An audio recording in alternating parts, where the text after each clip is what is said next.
Seorang pegawai SPBU ditusuk perampok saat menyelamatkan tas berisi uang hasil penjualan BBM. Kejadian ini viral setelah video peristiwa tersebut beredar di sejumlah WhatsApp grup dan media sosial. Dari dua video yang diterima, sejumlah pegawai yang mengenakan seragam SPBU warna merah terlihat memukuli seseorang yang mengenakan helm. Para pegawai tersebut menggunakan stick cone dan menghantamnya ke pria yang terjatuh. Di sebelah pria itu terlihat pria lain terbaring tak bergerak. Dari keterangan video, peristiwa itu terjadi di SPBU Negeri Sakti, Kecamatan Gedong Tataan, Kabupaten Pesawaran pada Senin, 23 Desember 2024, siang.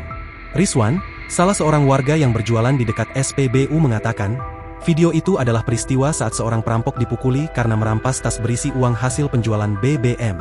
Itu yang dipukulin, di video itu, yang ngambil tas, sayangnya bisa kabur dia, kata Rizwan saat dihubungi dari Bandar Lampung, Senin siang. Dari cerita pegawai SPBU, Rizwan mengatakan sebelum kejadian itu, si perampok itu bersikap seperti pengendara biasa yang hendak mengisi bensin. Saat antrean sudah di depan mesin, tiba-tiba pelaku merampas tas petugas SPBU dan langsung hendak kabur. Ada pemotor lain di belakangnya yang ngelihat kejadian itu, terus langsung ditabrak sampai jatuh, katanya. Pemotor dan pelaku sempat bergelut hingga dibantu warga dan petugas lain untuk menangkap si pelaku. Tetapi karena pelaku membawa senjata tajam, warga tidak berani mendekat. Bahkan, salah seorang petugas SPBU yang ikut mengepung ditusuk oleh si pelaku. Kepala Satreskrim Polres Pesawaran, Ibtu Devrat Afran mengkonfirmasi adanya peristiwa tersebut. Menurutnya, anggota sudah berada di lokasi untuk mengumpulkan bahan keterangan dan kronologi peristiwa.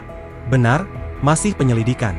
Anggota masih di lokasi meminta keterangan saksi, mohon bersabar, kata dia.